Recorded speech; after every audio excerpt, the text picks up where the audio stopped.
welcome to another edition of Carnivore Bites. Host Jeff Sherman, along with Dr. Eric Lopkin. Dr. Lopkin, interesting week as always. We're in midweek. But, let's talk about the Saudi situation first. What do you think? Yeah, it's a very strange situation.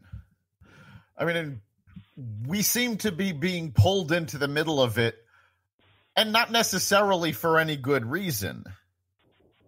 I mean, people are calling for an FBI investigation, but the fact is, Khashoggi was not an American citizen. He wasn't killed on our soil. You know, we really shouldn't be leading the way on this. Okay, so what country was he from? He was from Saudi Arabia. That's the problem. Then I'm actually a little naive on that. What's the big? Why do we care? Besides someone dying, I get it. But I thought it was in America, which is completely different. Oh no, he was a Saudi citizen who was critical of their government, and who was. It's something to be concerned about, but nothing. I mean, if it was an American, that's completely different.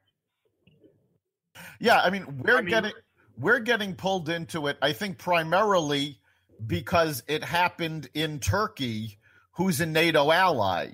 But the fact of the matter is, Turkey is not really an ally of ours. And while the last time Turkey was an ally was almost 20 years ago. I don't even know why they're in NATO. Yeah, I mean, while I have no problem believing that the Saudis killed this guy, I find the story that the Turkish government is putting forward equally ludicrous. I mean, they're talking. What motivation? Well, what's the motivation? To discredit the Saudi government. The fact is, the Turkish government is touting this idea that a 15-man hit squad took out this reporter. Now, he was an unarmed reporter in the Saudi consulate, which means he was surrounded by Saudi security. A 15-man hit squad? This is the job. If you're going to kill somebody in this situation, one person, maybe two. 15 seems a little odd. I would agree. Now, I know, so the motivation for the Turks was because they're in conflict with Saudi Arabia, correct? Well, the Turks seem to be in conflict with everybody over there, yes. That's true. What are the repercussions? Because Trump's first trip overseas, which was to Saudi Arabia, by all accounts went quite well. Well, plus there's a lot of agreements signed militarily, military purchases, the alliance, the wedge between Iran. There's a lot riding on this. Yes, the Saudis have been a good ally against Iran. They've invested a lot of money in America through purchases, not just of military equipment, but of general goods and services also. So we could take an economic hit if we decide to, hold the Saudis responsible or take action against them. Yeah, but I mean, shouldn't our focus really, maybe, give them a slap on the wrist, but shouldn't our focus really be on Iran? I agree. Iran is a much greater threat. This wouldn't be the first time that an American ally has been guilty of human rights violations, and we don't go after every one of them. The Saudis are a popular target because they're in the Mideast, and they're one of the few real allies we have there. That's right. So why do we constantly shoot ourselves in the foot for no real reason that really directly relates to us? No, I think, honestly, we shouldn't have anything to do with this. If the UN wants to take action, let the UN do it. But realistically, it's not an American citizen. It's not an American problem. We shouldn't be involved in this. Agreed. The overarching problem really is Iran, and that's what we should be focused on. Now, domestically, talk about the economy, the jobs numbers. It's like something I've actually, Dr. Lopkin, in my lifetime, it's something I've actually never seen. Have you ever seen anything like this? No, the last job openings number came out, 7.1 million job openings. We don't have that many unemployed people here in the United States. So, I mean, it's a fantastic number, but it's also a dangerous one because of inflation.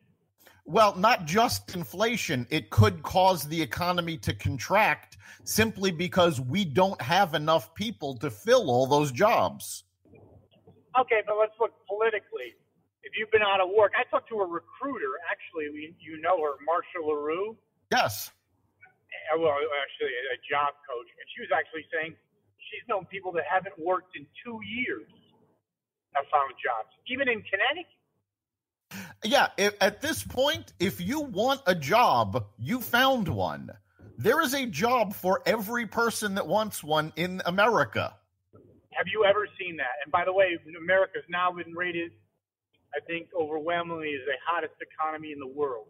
Yes, it is. And no, I've never seen this before. I grew up became an adult under Reagan. And that was under Reagan, and I would have to say even Clinton. I remember I saw a show, just watching it on local TV. This was during Clinton, late 90s. It was at a job fair, and the reporter says, if you're unemployed in Connecticut, you better check the spelling on your resume. So a very interesting time. What's the spillover in the midterms? Because it's very interesting. It looks from the senatorial races, the Republicans are in great shape. Well, it looks like the Republicans are going to have no problem holding on to the Senate. It's actually starting to look like they're not going to have much of a problem holding on to the House either. Because why do you say that, Dr. Lopkin? Well, because right now there are 10 Democratic seats that are in states that Trump won, and every one of them right now seems to be in trouble, which means it's not a matter of flipping 23 seats for the Democrats to get control. It's going to be 33 seats. And what do you mean by trouble, these 10 seats? Are they in real trouble, or just because you want them to be in trouble? No, their poll numbers either have them losing the election or neck and neck.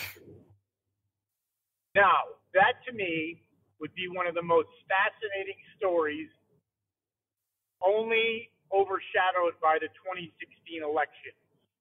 I could not imagine CNN, MSNBC, CBS News reporting that on election night.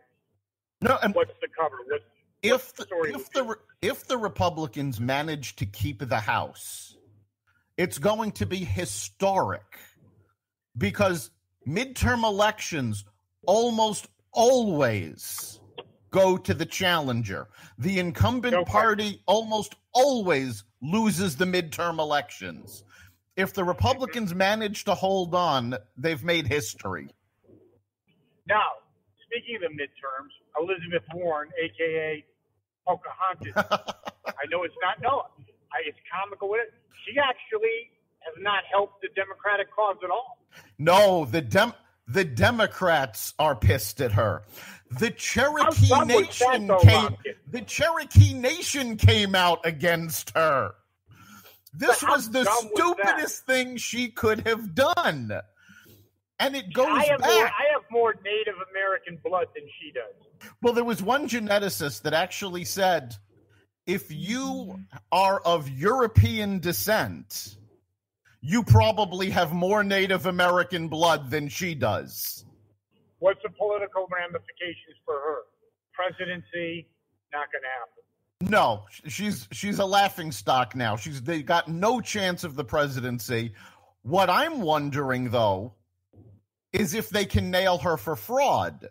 Because the fact is, this just wasn't a claim she made in politics. Back when she was in college, she claimed this to get student aid. Oh, yeah, no. And it's like almost lying on your resume. It's like saying I'm African American, right? Exactly. So let's see what happens. I mean, It would be an interesting, if it was a Republican, people would be screaming for that. Oh, absolutely. So I think it's very interesting. Now, okay, let's do the odds. I know the Republicans keep the Senate. What are the odds of them picking up a couple seats? The odds of them picking up seats in the Senate, it's actually in their favor. I would say not by much. I would say 1.5 to 1. Got it. How about them keeping control? The Republicans keeping control of the House. Keeping control of the House at this point, I think it's a 50-50 shot. What was it 2 months ago? 30% maybe? 2 months ago, it was probably 25 to 30%. The Democrats. What happened to Pelosi? I don't know. Pelosi should have been gone when Trump won. I don't understand why the Democrats keep her in power, but I mean, it's time to let her go. The Democrats have lost everything since she started in power. No question. Now, speaking of losing, what do you think is going on with Hillary? She's the uncle or whatever, the aunt in this case, that just doesn't go away. What's her motivation, which I already know, it's a rhetorical question, and how does this play out?